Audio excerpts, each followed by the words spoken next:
So 2 weeks ago is na-review natin yung Red Magic 9 Pro, yung pinakabagong gaming phone galing sa Nubia and currently pinaka-powerful na gaming phone sa market ngayon.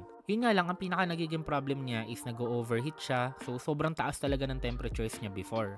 Sabay niya pa dito yung kanyang throttling na medyo sablay, makikita nyo dito sa graph talagang nagpupula siya. And ang sinabi ko sa last video natin is possible na yung gamit naming mga reviewers is unstable pa na software. Nakikita ko kasi dito sa settings na may panibago siyang software, yun nga lang lagi ako nagkakaroon ng system update failed. So ito yung isa sa iniisip ko na parang problema, bakit sobrang unstable ng Red Magic 9 Pro. And good news, may na-receive na tayo na not 1 but 2 software updates galing sa Nubia mula nung last video natin. And mag-spoiler alert na ako sa inyo, sobrang laking improvement nang nangyari mula nung na-receive ko yung dalawang software update na to. So with that said, tara, simulan na natin.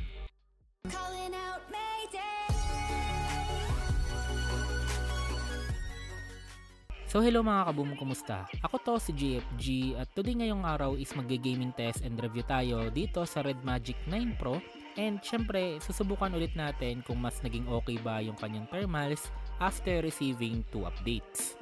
Op, wait lang, baka nagulat ka dito, umaabot ng 57 yung ating CPU. More on ang minomonitor kasi natin dito is yung internal CPU temperature. Kagaya dito sa Call of Duty, nasa 37.4 siya sa internal, pero nasa 29 lang siya outside. Para lang malinaw, baka kasi nagugulat kayo sa temperatures na nakikita nyo eh. Anyway, para sa test naman na gagawin natin is makikita nyo lagi yung internal temperature, pero ita-temperature check ko din siya gamit yung ating scanner ng before and after na naglalaro.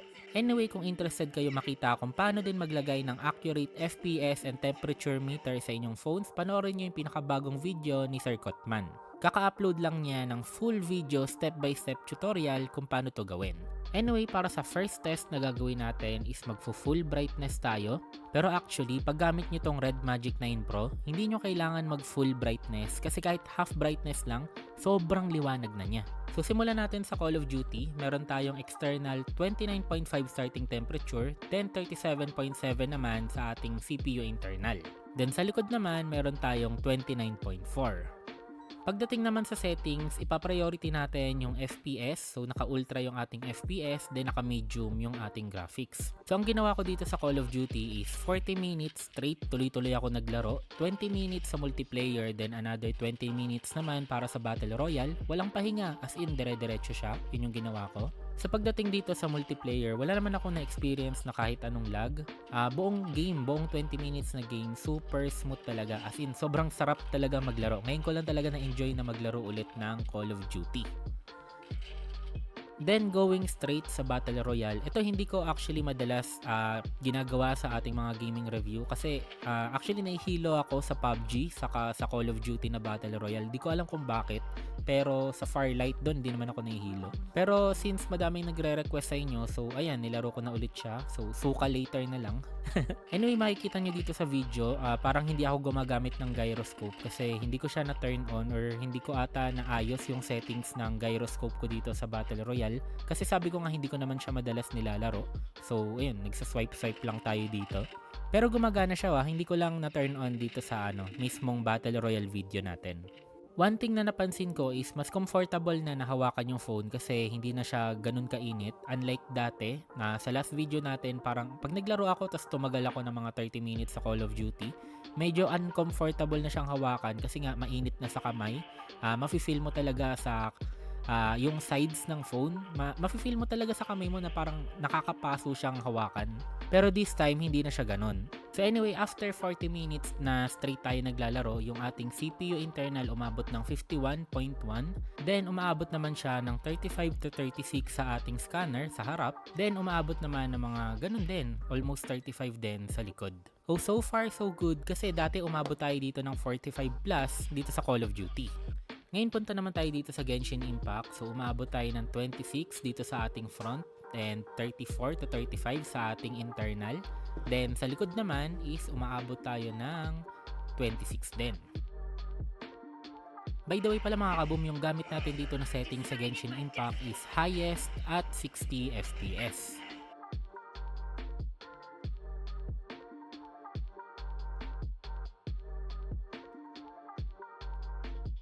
around 25-minute mark, parang dito medyo uminit ng konti. Ayan, nakikita nyo, nag-spike yung ating temperature ng around 57 to 58. So, ayun. Pero ulitin ko lang ito yung CPU internal temperature. So, expected na talaga na mas mainit siya. So, iniscan ko siya and ayun nga, umabot tayo ng 37.6. So, medyo umangat, medyo mas mataas ng konti compared dun sa Call of Duty kanina.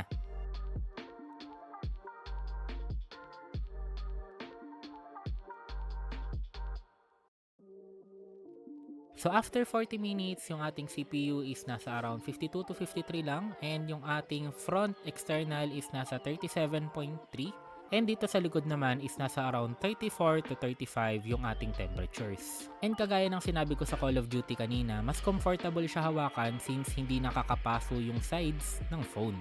Naisip ko lang din ulit na mag CPU throttling and as you can see, mas okay na talaga siya, mas better compared dati na nagpupula siya. So sa tingin ko maganda yung naging update. Pagdating naman dito sa Mobile Legends, actually nakalimutan kong gumamit ng external scanner, pero kung sa Call of Duty nga and sa Genshin hindi naman siya uminit, 'di ba? Dito pa kaya sa Mobile Legends.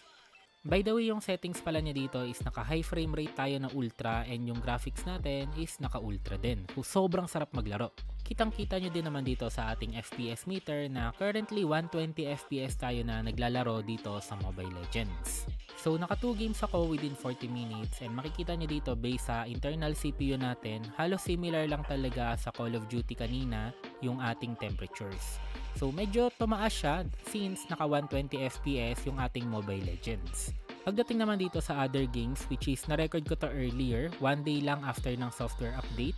So wala pa tayo ditong taco stats na gamit, kaya ang gagamitin lang natin is yung ating external scanner.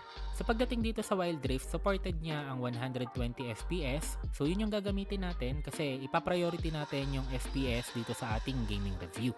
Anyway, makikita nyo pa rin naman yung ating FPS is nasa 120 pa rin kahit na madaming nangyayari, madaming skills, may clash. Yun, solid 120 FPS pa rin tayo. Yun nga lang, walang magagawa ang gaming phone kung banu ka talaga maglaro. So after one game na tumagal ng 30 minutes, yung temperature natin is umabot lang ng 35. Next game naman natin is yung Firelight 84. So starting temperature natin is 31. And pagdating naman sa settings is itotodo natin lahat since ina-allowed naman ni Firelight. Hindi katulad ng ibang games na pag tinaasan natin yung FPS is nag-automatic na bumababa yung graphics. Yun nga lang, as you can see, hindi masyadong consistent ng 120 yung ating FPS. Bumababa siya ng 90, 100, 110. So hindi siya totally na 118 to 120 FPS lang. Pero pag ikaw naman yung naglalaro tapos hindi mo tinurn on yung monitoring natin, halos di mo naman mapapansin na bumabagsak or nagdadrop pala yung FPS kasi hindi naman siya nagkakaroon ng frame drops. And after 30 minutes na naglalaro, yung temperature natin is umabot ng 36.8 sa harap. Then sa likod naman is umabot lang tayo ng 36.3. And para mas ma-challenge pa yung ating Red Magic 9 Pro, so gumamit na ako ng mga PlayStation emulators. So tatlong emulator yan, straight ako naglaro, DuckStation, PPSSPP, and Aether SX2.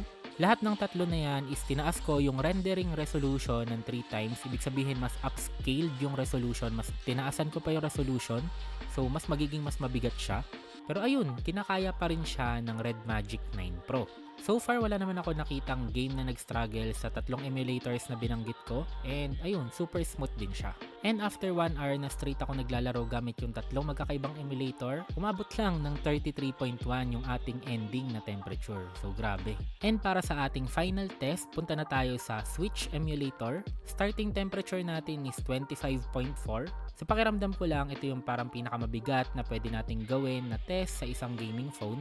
Ang gamit ko pala dito is EggNS and wala akong binago na kahit anong settings. Currently naka-default lang siya. And so far talaga namang na-enjoy ko yung game.